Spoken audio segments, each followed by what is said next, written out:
door at your office, that you leave home at home. Now, I think another thing that's very important in coordinating that balance is involving your children in your office so they can see why dad or why mom gets up early, stays up late, what they do during the day. So one of the things that we always did was we included our children, or we brought them into the office. And Dr. Fred would always take one at a time and take them in on Saturday mornings. And they would also have to dress up, be a pseudo doctor, listen to the patient's complaints, send them back to the adjusting rooms. So it's very important when you run a family business, because that is what chiropractic is. Chiropractic is a family business, and everybody should be involved. Even if the spouse doesn't work 12 hours a day in the office, it is something that you have to share at home to make sure that the bills get paid and make sure that the investments get done. So number one, to help keep that balance is, ladies, you're in charge of running the home. Make sure that you're in charge of running the home. You have lists. Number two, it's very important that you talk to your spouse. Every lunchtime, Dr. Fred and I, for years, ate lunch together, and about 5 minutes, 10 minutes of that time, we covered what needed to happen that day, what needed to happen that week with ourselves, with our kids, and with the office. And lastly, one day a week, we set aside a couple hours to plan.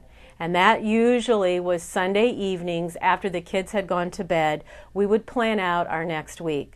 So it's a continual process. It's a cycle. Just like building the healthy garden.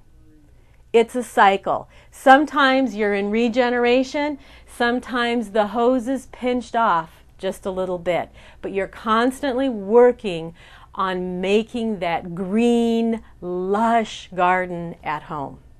Well, that's another thing that Sue and Fred, believes in, and that's time management. And when I first started with Fred and Sue, I was working 45, 48 hours a week. I'm now at 28 hours a week. So, super booking the patients.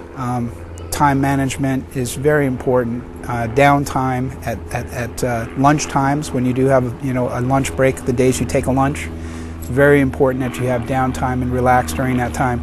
So Fred and Sue are really experts at helping you in that time management aspect. Very, very important, because that prevents burnout. Somebody new like that's going to put in the hours.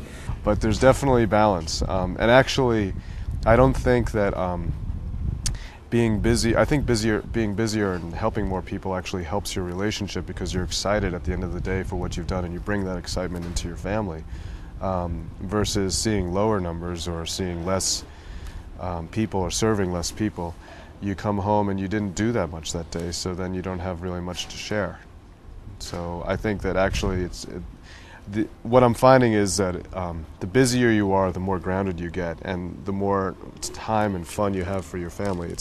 The slower you are, the more of a drag you are, and the more irritated you are, and the more there's an opportunity to express that in your home, which is not where it belongs. So it's all in here. It's all in here. How you always keep the energy up. How do you always come in and have an awesome day and not ever let the outside stuff seep in and not let the little things get to you? What do you think? You're not going to feel great every day going to the office. Fake it till you make it. Where you got to act like your energy's up, number one. Two is, no matter what, when you walk through that door, you got to leave whatever's going on with you outside the door. The office experience is about the patient, no matter what. Every year is not going to be your greatest year in practice, and every day is not going to be your biggest day in practice. So it is this. What you want to avoid is this. So over 24 years of practicing now, You always go back to the basics, and for me it's this: I don't care how bad I feel or what kind of day I'm having or what kind of shit hit the fan before I got there. The moment you walk through the front door, you better be focused on the patient and you better leave whatever's happening with you outside. How do you do it? I don't know. How do you do it? You just do it. You walk through the door, and this is it. It's about serving the patient. Susan was so great this morning. Chiropractic is for us. It is. It's for us. It's our thing. It's the way we live our life. It's how we think. It's how we approach our life. It's what you teach your kids.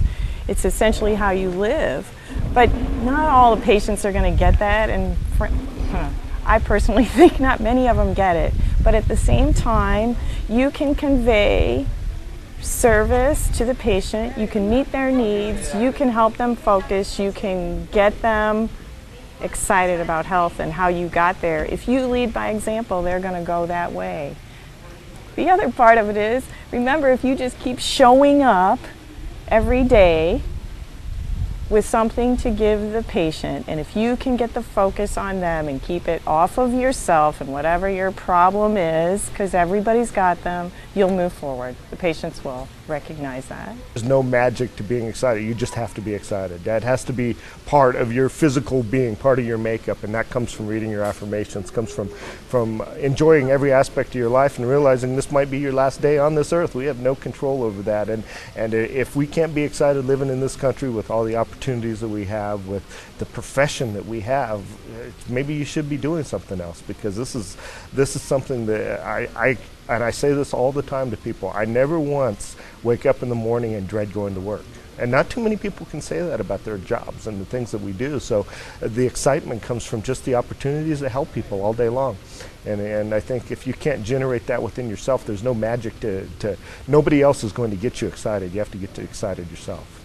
If you can understand that those days are going to happen where the north wind blows and things happen to you that are sometimes tragic, they don't happen every day. And so you might have a tragic month.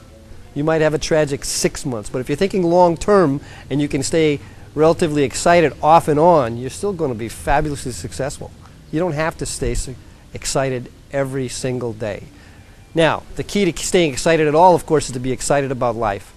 And the key to stay excited about life is really to have some wonder in life, to have some connection with the wow in life, to look out the window and say at the trees and the birds and anything really, and really look at it and say, that's wow, you know?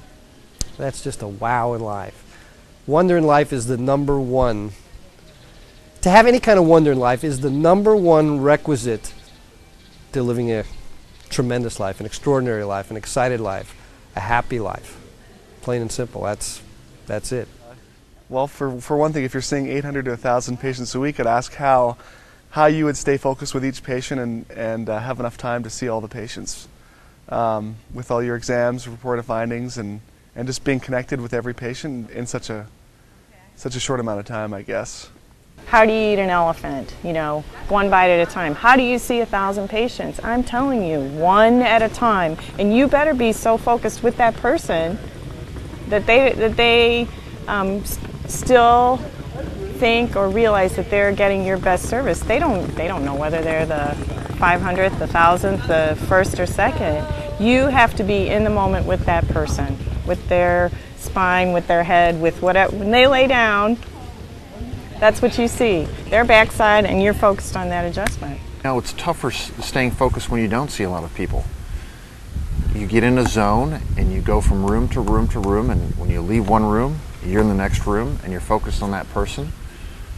It's easier to stay focused when people are booked back to back to back to back.